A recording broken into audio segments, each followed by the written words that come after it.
오해일까 속설일까? 진실일까 거짓일까? 거짓판치는 정보 전염병의 시대. 바르게 알고 건강하게 먹자. 무엇이든 팩트 체크. 네, 팩트체크를 보다 정확하고 확실하게 하기 위해서 한 분 더 모셨습니다. 류마티스 내과의 홍승재 교수님, 어서 오세요. 네, 안녕하세요. 저는 대한통풍연구회 회장을 맡고 있는 경희대병원 류마티스 내과의 홍승재입니다. 네, 반갑습니다. 네, 반갑습니다. 방금 지금 통풍 얘기하셨잖아요. 네. 네, 첫 번째 팩트체크 주제 나갑니다. 네, 통증의 왕 통풍 6월이 가장 고통스럽다. 네, 두 분은 어떻게 생각하시나요? X라고 생각을 합니다. 이게 통풍이 바람에 스치기만 해도 아프다는 병이잖아요. 근데 6월보다는 왠지 찬바람이 부는 계절이 더 아플 것 같습니다. 저는 뭐 이게 정확하게 5라고 확신을 하는 게 사실 여름 되면 시원한 생맥주, 치킨하고 아이고. 이게 땡기고 벌써 더워서 지금 벌써 땡겨요. 막 그런데 이 치맥이 통풍에 위험하다고 저는 항상 들었습니다. 그렇기 때문에 정답은 5가 확실합니다. 과연 6월에 더 고통스러울지 교수님 정답은 무엇인가요? 네, 정답은 O입니다. 진짜 6월에 더 심해요? 네. 건강보험심사평가원 자료를 보면요. 우리 통풍으로 병원에 오시는 환자들이 대부분 6월에서 8월, 여름철에 많이 오시게 되는데 작년 6월에 보면 약 13만 명의 환자들이 찾아오셨습니다. 이 수치는 겨울철에 비해서 약 30에서 40% 많은 수치가 되겠습니다. 그럼 왜 여름에 많을까? 분석을 해보면 여름은 야외 활동이 많아지죠. 그래서 관절에 자극을 많이 받게 되고요. 또 땀을 많이 흘리게 되면서 혈액 내 수분이 줄어들고 요산 수치가 증가하는 것이 원인으로 분석이 되고 있습니다. 또한 더위를 식히고 탈수를 막기 위해서 우리 환자들이 섭취하는 청량음료나 맥주가 원인이 될 수가 있습니다. 즉 과당이나 알코올이 요산 수치를 올리기 때문입니다. 요산 수치가 증가하는 게 원인이 되어 생기는 게 통풍이라고 하셨잖아요. 네. 그러면 통풍이 어떤 병인지 알려주실 때 이 요산이 굉장히 중요한 열쇠가 되겠어요. 네, 그렇습니다. 통풍이라는 병은 우리 몸의 신진대사 과정에서 나오는 퓨린이라는 물질이 분해가 되면서 생기는 요산이라는 물질이 몸의 특수한 환경에서 쌓이게 됩니다. 이게 쌓이게 돼서 이 자리에 염증이 발생하고 강력한 통증이 생기는 질환이 되겠습니다. 주로 우리 엄지발가락이라든지 아니면 발등, 발목, 무릎 같은 데 염증이 생기게 되고요. 이것이 이제 방치를 하게 되면 여기 통풍 결절, 혹 같은 덩어리가 생기게 되고 저것이 나중에 관절이나 뼈를 파괴시켜서 정말 장애가 될 수도 있습니다.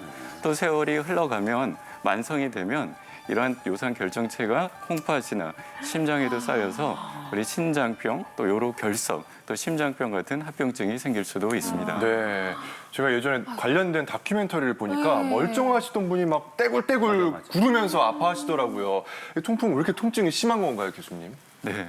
통풍 진짜 아픈 병입니다. 일반적으로 환자들은 이제 과음이나 과식을 한 이후에 자다가 새벽녘에 발가락이나 발등, 발목이 빨갛게 되면서 붓고 통증이 발생을 합니다. 주로 이러한 통증은 환자들의 표현을 빌리면은 뭐 바늘로 찌르는 통증이라고 하시는 분들도 있고요. 벌에 쏘이는 느낌, 또 어떤 분들은 불에 데인 듯한 느낌이라고도 하고 또 어떤 분들은 망치로 한 대 꽝 하고 맞은, 얻어맞은 통증이라고 표현하기도 합니다. 주로 우리 관절이나 인대, 심줄에 요산 결정체가 쌓이게 되면 여기로 염증세포가 몰려들게 되고 여기서 염증을 쏟아냅니다. 이것이 강력한 통증과 염증을 일으키게 됩니다. 주로 요산 결정체가 왜 쌓이는가 분석을 해보면 기온과 체온을 얘기를 많이 하고 있습니다. 기온이 낮을수록, 그래서 주로 새벽녘에 많이 발작이 생기게 되고요. 또 체온이 낮을수록 우리 몸의 체온이 가장 따뜻한 곳을 심장이라고 한다면 심장에서 가장 거리가 먼 곳이 어디겠습니까? 발이죠.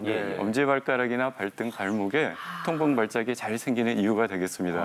물론 세월이 흘러서 만성 통풍이 되면 어깨든 팔꿈치든 손이든 우리 몸의 신체 어디든지 통풍 결절이 생길 수도 있습니다. 근데 교수님 보통 뭐 통풍 걸리면 뭐 맥주 마시지 마라 뭐 이런 얘기도 하고 그러는데 먹는 걸 정말 가려 먹어야 되는 거예요? 네. 통풍은 정말 잘 먹어서 생기는 병이다라고 얘기를 하고 있습니다. 우리 과거의 서구의 기록을 보면 기름진 음식이나 아니면 음주를 즐겼던 왕족이나 귀족들이 잘 걸려서 이 병을 다른 말로는 제왕병 또는 황제병이라고도 불렀습니다. 또 문헌을 보면 우리 미식가였던 뭐 찰스 다윈이라든지 괴테나 밀턴, 프랭클린 같은 분들도 통풍으로 고생을 하셨다는 기록도 있습니다. 특히 퓨린이 많은 음식, 결국 요산이 증가되겠죠. 네. 이런 음식은 꼭 피해야 되고요.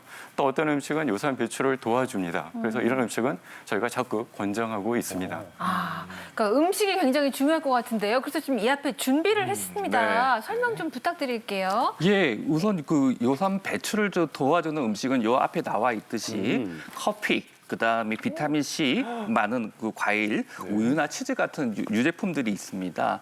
반대로 필요인이 많아서 그 위험을 높여주는 음식으로는 술, 그다음에 그 맥주가 주로 그런 경우가 많고요. 육류, 고기, 내장류, 생선, 조개류, 또 당이 많은 탄산음료도 이런 역할을 하게 돼 있습니다. 그러나 이제 채소나 과일 같은 것도 걱정하시는 분이 계신데요. 그것은 요산 증가에 별 영향을 안 미치기 때문에 채소와 과일은 충분히 먹어주시는 게 예방에도 도움이 될 수 있습니다. 아, 그래서 그 통풍으로 고생하시는 저희 선배님 중에 한 분이 식사 중간중간 고함량 비타민 C를 드시더라고요. 예전에 무엇이든 저랑 함께 하셨던. 네, 그분 맞아요. 네. 누구지? 관리 많이 하세요. 설렁탕 먹는데 갑자기 비타민 C를 꺼내서 드시더라고요. 네, 과일 그랬었는데. 드시면 더 좋긴 한데 비타민 C가 많은 과일로. 그렇다면 네. 통풍을 좀 앞으로 좀 주의해야 할 고위험군은 어떤 분들이 있을까요, 교수님? 네. 통풍이 아주 위험한 분은 두 종류가 있게 되는데요. 네. 한쪽은 조금 이렇게 요산이 이렇게 증가되는 그런 상황에 처하는 분들이 계시고요. 또 한쪽은 요산이 몸에서 배출되는 것이 안 되는, 장애가 되는 그런 환경에 처하는 분들이 계십니다. 요산이 증가되는 경우는 지금 보여드린 것처럼 고퓨린이나 고단백 식이를 하시는 경우 또는 비만한 경우, 그리고 우리가 항암 치료를 받는 암 환자 같은 경우는 신진대사 과정에서 퓨린이 증가하기 때문에 굉장히 위험할 수 있고요. 또 요산 배출이 안 되는 상황에 있습니다. 주로 애주가 술을 많이 드시는 경우, 그리고 우리 이뇨제나 아니면 아스피린 같은 약을 드셔야 되는 심혈관, 뇌혈관 환자들, 그리고 항결핵제를 드시는 결핵 환자분들, 그리고 콩팥 기능이 떨어진 분들은 이게 요산이 잘 배출이 안 되죠. 안 되고 몸이 산성화되기 때문에 통풍 발작이 아주 잘 생겨서 꼭 위험해서 조심하셔야 합니다. 네, 저 교수님 궁금한 게 있는데, 그러니까 그 요산 결정체가 생겨서 통증이 오는 거 같은데요. 그러니까 네네. 결정체가 막 뾰족뾰족한 결정이라 찔러서 아픈 거예요? 아니면 뭐 그 주변에 염증 같은 게 생겨서 아픈 거예요? 진짜 아프다고 해가지고 궁금했어요. 네. 그 요산 결정체가 우리가 바늘처럼 뾰족뾰족한 모양이거든요. 네. 근데 이거는 사실은 현미경으로 봐야 보이는 겁니다. 우리가 절대 보는 건 아니고요. 결국은 결정을 만드는 것이고요. 사실은 결정을 만드는 과정에서 염증 세포를 파괴시키고 그래서 염증 물질이 쏟아져 나옵니다. 그것이 염증을 일으키게 되는 주요한 원인이 됩니다. 네. 그러니까 저도 이제 주변에 통풍을 가지고 계신 분들 보면 네. 늘 꾸준하게 관리하시고 재발하지 않도록 조심하는 걸 봤어요. 그러니까 뭐 대사질환이나 만성질환처럼 평생 관리해야 하는 질환이 아닌가 싶기도 했는데 이거 맞나요? 네, 맞습니다. 이거 뭐 대사증후군이라는 이야기 많이 하죠. 요즘 성인병 국민건강보험공단 검진을 하면 거기에 결과도 나오는데요. 본래 이 대사증후군이 고혈압, 고혈당, 고지혈증, 복부 비만을 이야기를 많이 하는데 사실 옛날 대사증후군이 진단 기준에 통풍에 해당하는 요산이 얼마나 높은가도 들어가 있었습니다. 그렇게 이게 대사질환하고 관련이 많기 때문에 이게 평생 따라가는 경우가 많습니다. 근데 이제 문제는 요즘 20대, 30대에 대사증후군도 많이 생기면서 통풍 환자도 늘고 있다는 게 문제죠. 그래서 이런 걸 예방하고 관리하려고 그러면은 20대, 30대부터 식습관, 생활 습관, 또 좋은 음식, 나쁜 음식을 가려서 좀 드실 필요가 있습니다. 네. 홍 교수님, 치료는 그러면은 뭐 약물인가요? 아니면 뭐 시술 네. 같은 건가요? 치료는 단연 약물 치료가 되겠습니다. 우리가 약물 치료를 2단계에 걸쳐서 하게 되는데요. 처음에는 극심한 통증과 염증이 있는 급성기 치료로 염증을 가라앉히는 소염제라든지 코리친 또는 스테로이드를 써서 염증을 신속하게 가라앉혀 주게 되겠고요. 이후에는 본격적으로 요산을 떨어뜨리는 요산 저하제를 사용해서 요산 강화 치료를 꾸준하게 하게 됩니다. 물론 요산 강화 치료를 하는 중간에도 언제든지 통풍 발작은 생길 수가 있겠죠. 그런 경우에는 급성기 치료를 겸하여 하게 됩니다.